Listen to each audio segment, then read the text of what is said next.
তৃণমূল কংগ্রেসের রাজ্য নেতৃত্ব বিজেপি নেতৃত্বাধীন কেন্দ্রীয় সরকারের দ্বারা বঞ্চিত 21 লক্ষ জব কার্ড শ্রমিকদের মজুরি প্রদানের জন্য রাজ্য সরকারের ঐতিহাসিক পদক্ষেপের প্রশংসা করেছেন। মমতা বন্দ্যোপাধ্যায়ের সিদ্ধান্ত সারা বাংলার লক্ষ লক্ষ পরিবারকে সহায়তা করবে এমনই দাবি তৃণমূলের। রাজ্যের মন্ত্রী তথা বীরভূমের তৃণমূল কংগ্রেস নেতা চন্দ্রনাথ সিনহা বলেছেন, মুখ্যমন্ত্রী মমতা বন্দ্যোপাধ্যায় বিজেপি চালিত কেন্দ্রীয় সরকারের বিরুদ্ধে লড়াই করেছেন যে পশ্চিমবঙ্গের জনগণকে তাদের ন্যায্য অর্থ 100 দিনের কাজের জন্য আবাস যোজনা এবং রাস্তার জন্য গত 2.5 বছর ধরে বঞ্চিত করেছে। অভিষেক বন্দ্যোপাধ্যায় দিল্লিতেও এর বিরুদ্ধে প্রতিবাদ করেছিলেন, যেখানে আমরা উপস্থিত ছিলাম। মমতা বন্দ্যোপাধ্যায় ঘোষণা করেছেন যে তিনি 21শে ফেব্রুয়ারি থেকে 100 দিনের কর্মীদের তাদের কষ্টার্জিত অর্থ ব্যাংক অ্যাকাউন্টে পাঠাবেন। তিনি যে পদক্ষেপ নিয়েছেন তার জন্য আমরা তাকে ধন্যবাদ জানাই। তিনি আরও বলেন, আমরা এই বিষয়টি বাংলা জনগণের কাছে নিয়ে যাওয়া এবং তাদের বলার সিদ্ধান্ত নিয়েছি যে কেন্দ্র তাদের কাজ স্বীকার করে না এবং জনগণের ক্ষতি এবং বিভেদ সৃষ্টি করার চেষ্টা করছে, যেখানে আমাদের মুখ্যমন্ত্রী মমতা বন্দ্যোপাধ্যায় বাংলার মানুষের পাশে মায়ের মতো শক্তভাবে তাদের পাশে দাঁড়িয়ে আছেন এবং তাদের সমর্থন ও পরিষেবা দিচ্ছেন। শনিবার মমতা বন্দ্যোপাধ্যায়ের জনসমর্থন ঘোষণার পরে রাজ্য জুড়ে MGNREGA কর্মীরা খুশিতে উৎফুল্ল হয়ে পড়েছে এবং গত 3 বছর ধরে মোদী সরকার তাদের ন্যায্য পাওনা আটকে রাখায় মুখ্যমন্ত্রীর প্রতি কৃতজ্ঞতা প্রকাশ করেছেন। পশ্চিমবঙ্গ সরকার 21 লক্ষ MGNREGA শ্রমিকদের অর্থ প্রদান করবে, যারা এই প্রকল্পের অধীনে কাজ করেছিল কিন্তু এখনও কেন্দ্র থেকে তাদের মজুরি পায়নি।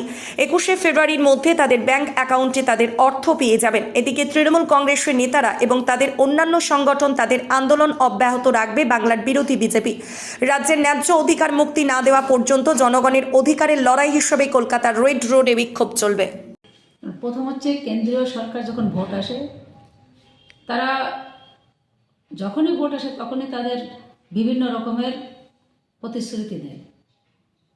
ভারতের প্রধানমন্ত্রী নরেন্দ্র মোদী দিয়েছিল যে 15 লক্ষ টাকা করে সবার ব্যাংকে অ্যাকাউন্টে ঢুকবে, তোমার 42 টাকা করে তোমার পেট্রোলের দাম হবে, তোমার 2 কোটি লোকের বেকার চাকরি দেবে, 200 টাকা করে গ্যাসের হবে।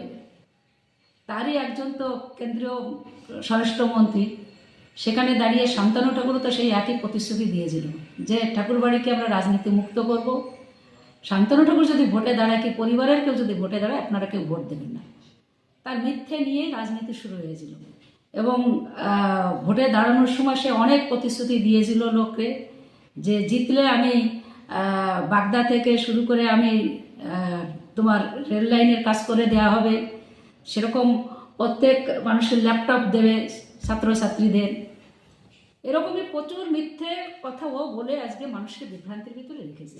এবং সংবিধান আপনারা সকলে জানেন যে আম্বেদকর যে বাংলা থেকে তাকে জিতিয়েছিল, যে মতো সমাজ পাঠিয়েছিল সেই কেন্দ্র সরকারের সেই সংবিধানকে রচয়িতা হিসেবে উনি চেয়ারম্যান ছিল, সেই সংবিধানকে চেঞ্জ করে দেওয়ার পরিকল্পনা চলছে।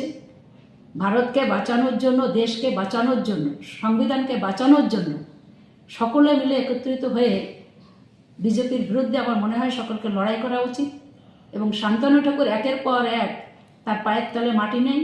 তার জন্য শান্তনু ঠাকুরের যেমন তার মন্ত্রীরা মিথ্যে কথা বলে, প্রতিশ্রুতি দিয়ে কোনো প্রতিশ্রুতি রক্ষা করতে পারেনি, সেই একই জিনিসই শান্তনু ঠাকুর সেটাই বলছে। এবং সামনে ইলেকশন আসলে তাদের এরকম মুখ দিয়ে প্রচুর অনেক রকমের কথা বেরোয়। এই র্যালিটার উদ্দেশ্যটা কি? কেন্দ্র যেভাবে রাজ্যের মানুষ, গরিব মানুষ, সাধারণ মানুষ, খেটে খাওয়া মানুষদের বঞ্চিত করছে, প্রায় 2.5 বছরের উপর 100 দিনের টাকা, আবাস যোজনার টাকা, রাস্তার টাকা থেকে আটকে রেখে সমস্ত টাকা আটকে বাংলাকে বঞ্চিত করছে, বাংলার মানুষ পেটে মালাটা দেওয়ার চেষ্টা করছে। তার বিরুদ্ধে আমাদের মাননীয় মুখ্যমন্ত্রী মমতা ব্যানার্জি রাজনীতি আন্দোলন শুরু করেছিলেন। অভিষেক ব্যানার্জির নেতৃত্বে আমরা দিল্লিতেও আন্দোলন করেছিলাম। আজকে র্যালিটা হচ্ছে আমাদের যে মাননীয় মুখ্যমন্ত্রী আমার বাংলার দাবি মেনে 21 লক্ষ মানুষের জব কার্ড আছে যারা টাকা পায়নি, তাদের 21শে ফেব্রুয়ারি থেকে টাকা উনি ব্যাঙ্ক অ্যাকাউন্টে পাঠাবেন। তার জন্য আমরা বাংলার মুখ্যমন্ত্রী মাননীয় মুখ্যমন্ত্রী মমতা ব্যানার্জিকে ধন্যবাদ জানাই। এবং আমরা এটা প্রচারে রেখেছি যে কেন্দ্র যেটাকে বাংলাকে মানছে না, ক্ষতি করার চেষ্টা করছে, বাংলাকে বিভেদ সৃষ্টি করার চেষ্টা করছে, সেখানে মাননীয় মুখ্যমন্ত্রী মায়ের মতন বাংলার মানুষের পাশে দাঁড়িয়ে থেকে বাংলা মানুষের পরিষেবা দিয়ে যাচ্ছে।